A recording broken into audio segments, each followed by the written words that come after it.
çalışa, cemaat namaz yapar bu cami için, bayramlar geçirir. İnşallah buna halkımız bu birlik olup, birlikle beraber bu cami kuruldu.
Cami Peygamber Efendimizin sevdiği renklerden işte yeşil, sarı, beyaz biz de aldık ve güneş rengi, yani bizim cami güneşten parlasın der.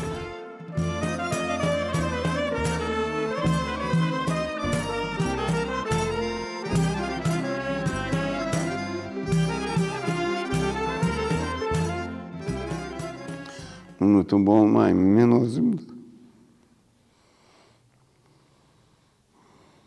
Midat Hoca devrinde saçıldı bulandı. Yeşillik olsun, yeme olsun diye. O rahmetli ozu gül seveydi. Ana abyaktan tutup gül kete avutturan daroşkanın yemenin, yolakın yeme çevre çötünü.